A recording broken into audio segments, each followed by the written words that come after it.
వందల ఎకరాలు మీరు ఫామ్ హౌజులు కొనుక్కున్నారా లేరా?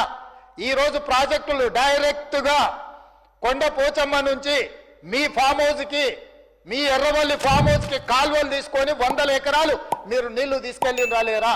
ఈరోజు రంగనాయక సాగర్ దగ్గర హరీష్ రావు గారికి ఫామ్ హౌస్ ఉన్నదా లేదా? మీరు ప్రాజెక్టులు కట్టిందే మీ ఫామ్ హౌస్ల కోసం.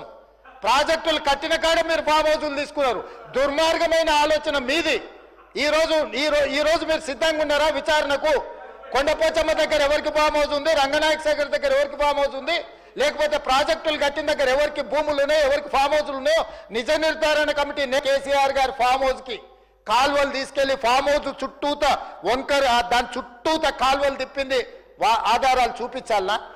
దుర్మార్గమైన ఆలోచన మీకుంటది, మాకెందుకుంటది?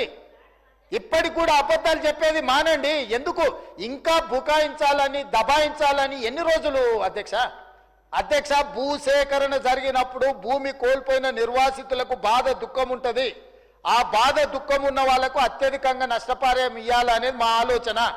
ఆనాడు మల్లన్న సాగర్లో 3 లక్షల నుంచి మొదలుపెట్టిన మీరు, మేము కొట్లాడితే అది మీరు ఈరోజు టీవీలలో పేపర్లలో ప్రముఖంగా వచ్చింది. వచ్చిన వాళ్ళు వచ్చినట్టు చంపండి అని చెప్పి హరీష్ రావు కేటీఆర్ చూసుకుంటారని చెప్పి నరేందర్ రెడ్డి గారు అక్కడికి వెళ్ళి మాజీ ఎమ్మెల్యే పబ్లిక్లో స్టేట్మెంట్ ఇచ్చాడు.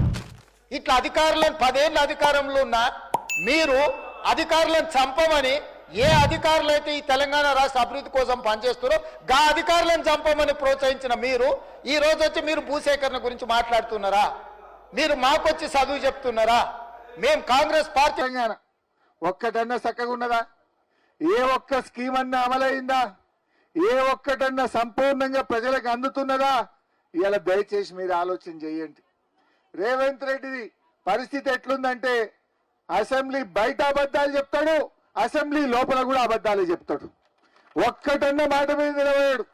ఇప్పుడే సబితక్క చెప్పింది, మేము గతంలో రుణమాఫీ ఏమైందా అని గట్టిగా పట్టుకున్నాం. పడితే దేవుళ్ళ మీద ఒట్లు పెట్టిండు. అన్ని ఒక్క దేవుడు కాదుగా, కనబడ్డ దేవుడి మీద అల్ల ఒట్టు పెట్టిండు. మా అక్క అన్నట్టు గండి మైసమ్మ మాత్రం తప్పించుకున్నది. ఆ గండి మైసమ్మ అనుకున్నట్టుంది, ఈయన వచ్చి నా మీద ఒట్టు పెట్టడేమో అనుకున్నట్టుంది. ఈ దేవుళ్ళనే మోసం చేసిన రేవంత్ రెడ్డి ప్రజల్ని మోసం చేయడా? ఏం చెప్పిండు? 15 ఆగస్టు కల్లా ప్రతి ఒక్కరికి రుణమాఫీ చేస్తా అని రాముల వారి మీద ఒట్టు పెట్టిండు, జయంగీర్ పీర్ దర్గా మీద ఒట్టు పెట్టిండు, చర్చి మీద ఒట్టు పెట్టిండు, మరి అలా శివుని మీద ఒట్టు పెట్టిండు, యాదాద్రి లక్ష్మీ నరసింహస్వామి మీద ఒట్టు పెట్టిండు. కానీ ఇవాళ రుణమాఫీ అయిందా? ఇవాళ సగం మందికి కూడా ఇవాళ రాష్ట్రంలో రుణమాఫీ కాలే. ముఖ్యమంత్రి కదా, ఆయన మాట నమ్మిండ్రు. 2 లక్షల మీదున్నోళ్ళు ఆ మీద డబ్బులు కట్టుండి ఒక్క క్షణంలో మీ రుణం మాఫీ చేస్తా అన్నాడు. పాపం ఆయన మాట నమ్మి కడితే ఇవాళ రైతులకు రుణమాఫీ కాలే, అప్పుల మీద పడ్డాయి. ఇవాళ ఆగమాగం అవుతున్నారు. పాపం రైతులు ఆత్మహత్య చేసుకుంటున్నారు. నేను రేవంత్ రెడ్డిని అడుగుతా ఉన్నా, నువ్వేమంటావు? మాట మాట్లాడితే నేను పాలమూరు బిడ్డను అంటావు, నల్లమల అడవుల్లోకి వచ్చిన అంటావు. మరి నల్లమల అడవులకి వచ్చినవైతే 2 లక్షల రుణమాఫీ విషయంలో నీ నిజాయితీ ఏమైంది? పాలమూరు బిడ్డవైతే నీ పౌరుషం ఎక్కడ పోయింది రేవంత్ రెడ్డి అంటున్నా. ఇవాళ ఈ రాష్ట్రంలో రుణమాఫీ కాక రైతులు ఎంతో బాధపడుతుంటే నువ్వు ఇవాళ ఎగబెట్టి మోసం చేసినావు. కొద్దిగంత చేసిండు. ఏం చేసిండు ఆ కొద్దిగంత మీకు కూడా అర్థం కావాలి.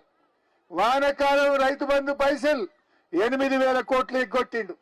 మన వానకాలం రైతు బంధు పడాలా వద్దా? పడ్డదా? అవి 8,000 కోట్లు ఎగ్గొట్టిండు. మొన్న యాసంగిలో 3-4 ఎకరాల దాకా వేసిండు, అందులో ఒక 4,000 కోట్లు ఎగ్గొట్టిండు.